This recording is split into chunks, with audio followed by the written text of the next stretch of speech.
Welcome back. Thank you for staying with KTN Prime Night. It has always been said that cheap is expensive. Kenyans seem to love cheap stuff. And the concern now is being raised because now this could be touching on your health. Allow me to bring in my colleague, Abby Agina. Abby, there's a concern about the nature of drugs being sold in the Kenyan market. Well, indeed, Linda, startling statistics, close to 30 to 40% of drugs sold actually counterfeit. This has a significant impact on the society, bearing in mind that we've been seeing a lot of cases of cancer. Perhaps more enforcement needs to be happening, Linda. Here's the concern, Abby, because the reason why probably most people would be buying these drugs is because, like we say, they are cheap. I mean, Kenyans would look for the easiest way. So is there a way probably that we could reverse this, get a way where genuine drugs can be sold at affordable prices? Good question, Linda. Of course, it's a tight balancing act. We've seen several interventions coming through from different drug providers.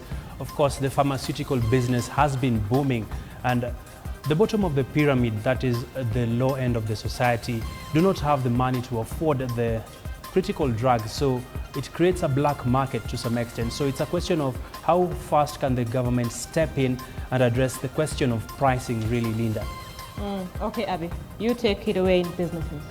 Well, still keeping it with that, it is now emerging that 30 to 40% of drugs sold in the Kenyan market are either substandard or counterfeit, a time bomb risking the lives of millions of Kenyans.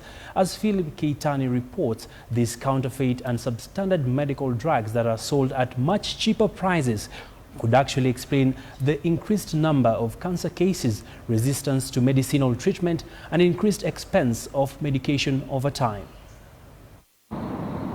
That Kenya is an open economy comes with merits and demerits in equal measure. The last few years have seen an influx in substandard and counterfeit goods into the country. The local manufacturing industry is already counting the cost. Case in point is Ever Ready Kenya, that shut down its dry cell manufacturing plant due to cheap imports like substandard dry cells, which led to job losses and loss of revenue to the government. It is also now emerging that 30 to 40% of medical drugs sold in the country are either substandard or counterfeit. The medicines which are mostly counterfeited, of course, are the ones which are going to give you more profit margins, and those are the branded medicines. The influx of counterfeited medically prescribed drugs are now a big threat to Kenya and neighboring countries, with unscrupulous traders and dealers making a killing from the growing demand to supply counterfeits and substandard medical drugs, risking the lives of Kenyans. These drugs have led to body resistance to genuine medication. Counterfeiting is really a wide range. There are some counterfeits which will imitate the original medicine, but they want to capitalize on the name of the medicines to sell it.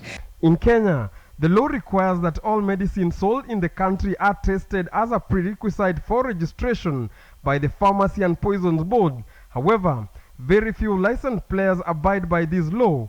Counties with their limited budgets, they focus more on the price of the medicine as compared to the quality of the medicines. However, efforts are being made through the Mission for Essential Drugs and Supplies MED that are set up the WHO standard laboratory to test drugs before distribution. The Mission for Essential Drugs and Supplies Lab is currently serving more than 10 countries in East and Central Africa. Philip Keitani, KTN News. Many thanks, Philip. Of course, pertinent issues being raised in that particular report, and we hope to see some intervention from the relevant authorities. Moving on, Housing Finance Group has posted a 23% profit after tax to stand at 1.2 billion shillings from 975 million shillings end year of 2015. And as the group is optimistic about a prosperous 2016, Barclays Bank has unveiled a mobile point of sale set to change their customers' experience. KTN's Ashley Mazuri has more. Barclays Bank today launched a mobile point of sale that accepts all Visa, MasterCard and Amex cards as payment options on the go. The system allows customers make payments for home deliveries, transportation and entertainment spots, ensuring all payment card data security standards are adopted. We're trying to drive a card culture within this, and the beauty of some of these is, like, if you're a credit card holder, you can actually make payments for services using credit. Housing Finance announced its results for the year ended December 2015, posting a 1.2 billion shillings after-tax profit, representing a 23% rise compared to 975 million shillings the previous year. The growth was driven by interest income from the banking and mortgage lending subsidiaries, Housing Finance Company. Two family business. Now following the dramatic exit of Tuskys CEO Dan Githua, the Retail Supermarket Board has issued a statement saying he will not be reinstated until investigations on allegations of abuse of office and misconduct are complete. Dan Githua was dismissed days ago by family members for on basis of conflict of interest. And finally, CIC Insurance has unveiled an Invest Plan and Academia Plan to diversify its product range. The CIC Invest Plan will enable customers aged 18 to 60 years plan finances in a regular manner, allowing them to save for a flexible period of 24 years. While the Academia Plan will allow parents plan for their children's future ranging from 9 to 18 years. Ashley Mazuri, KTN Business. Well, the Kenya Tea Development Agency stands to lose close to 3 billion shillings invested in a fixed deposit account with the recently closed Imperial Bank. The money deposited in 4 tranches between May and September 2015 was meant to clear tea farmers' dues, but was never disbursed to them as the bank was placed under receivership by CBK in October 2015.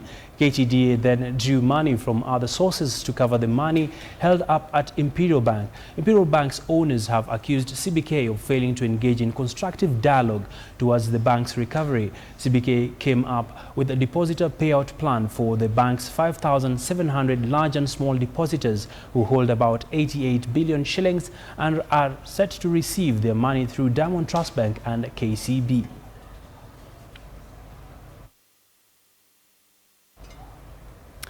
From that report, that's how we end KTN Business News this evening.